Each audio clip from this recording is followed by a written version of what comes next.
தால் டோக்லி ஒரு ஃபேமஸான குஜராத்தி டிஷ். இது கோதுமை மாவு பருப்பெல்லாம் சேர்த்து செய்வாங்க, ரொம்ப நல்லாயிருக்கும். பொதுவாக இது குஜராத்தில் ராஜஸ்தானில் ரொம்ப பாப்புலரான ஒரு டிஷ். இந்த ரெசிபியை நிறைய வேரியேஷன்ஸோட நிறைய இடத்துல செய்கிறாங்க.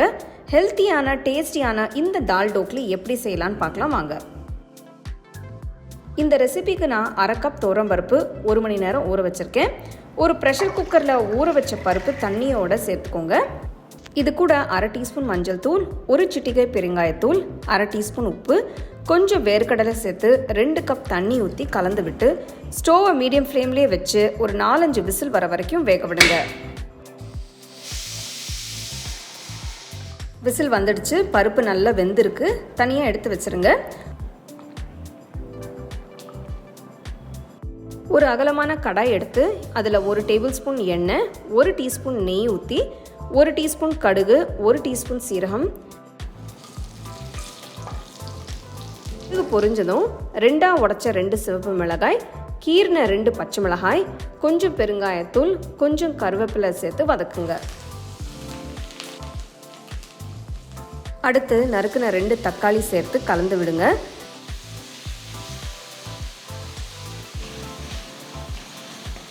கால் டீஸ்பூன் மஞ்சள்தூள், 1 டீஸ்பூன் மிளகாய்த்தூள், 1 டீஸ்பூன் தனியாத்தூள் சேர்த்து கலந்து விடுங்க.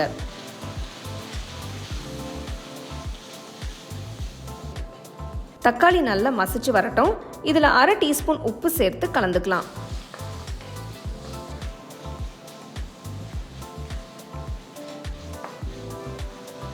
இப்போ ஃப்ளேம் லோவில் வச்சுட்டு வேக வச்ச பருப்பு சேர்த்து கலந்து விட்டு கடாயை மூடி ஒரு 5 நிமிஷம் வேக விடுங்க.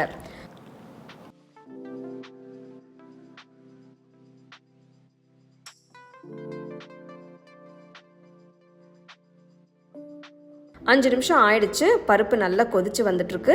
இப்போ சின்னதாக ஒரு துண்டு வெல்லம் சேர்த்துக்கலாம். தால் இப்போ ரெடி ஆயிடுச்சு, எடுத்து வச்சிருங்க.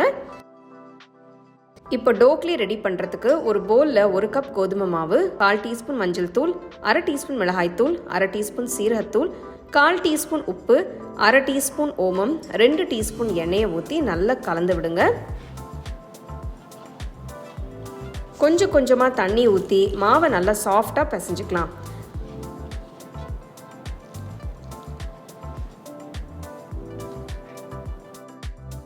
பத்து நிமிஷம் ஊறட்டும். 10 நிமிஷம் ஆனதும் மாவை சின்ன சின்ன உருண்டையாக பிரித்து மேலே கொஞ்சம் கோதுமை மாவை தூவி சப்பாத்தி கல்லில் வச்சு லேசாக திரட்டுங்க. ரொம்ப திக்காகவும் இல்லாமல் ரொம்ப மெலிசாவும் இல்லாமல் மீடியம் சைஸாக திரட்டுங்க.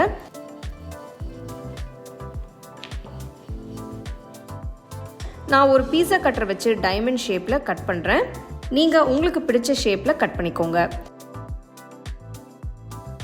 நல்ல ஷேப்பாக இருக்கிறத மட்டும் எடுத்துக்கலாம். இப்போது தாலை மறுபடி சுட வச்சு தால் கொஞ்சம் திக்காக இருந்ததுன்னா இன்னும் கொஞ்சம் தண்ணி ஊற்றி கொதிக்க விடலாம். கட் பண்ணி வச்ச டோக்லியா பீசஸை மெதுவாக ஒன்று ஒன்றா சேருங்க. எல்லாத்தையும் ஒரே அடியாக சேர்த்திங்கன்னா நல்லா ஒட்டிக்கும். எல்லா டோக்லியாவும் சேர்த்த பிறகு கடாயை மூடி வச்சு ஒரு 15 நிமிஷம் வேக விடுங்க.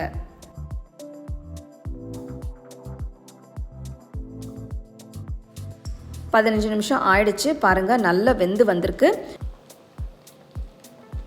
கொஞ்சம் கொத்தமல்லி சேர்த்து மிக்ஸ் பண்ணுங்க.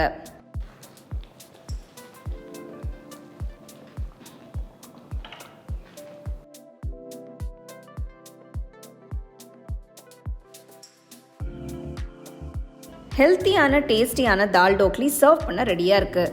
சர்வ் பண்ணுறதுக்கு முன்னாடி கொஞ்சமாக லெமன் ஜூஸ் பிழிஞ்சிங்கன்னா ரொம்ப நல்லாயிருக்கும். இந்த டிஃப்ரெண்ட்டான தால் டோக்லியை கண்டிப்பாக ட்ரை பண்ணி பாருங்கள்.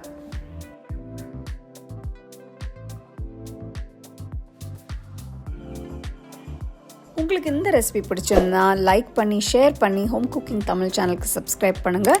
மறக்காமல் பெல் ஐக்கானை கிளிக் பண்ணுங்கள். You can now buy the second edition of our home cooking book at shop.homecookingshow.in.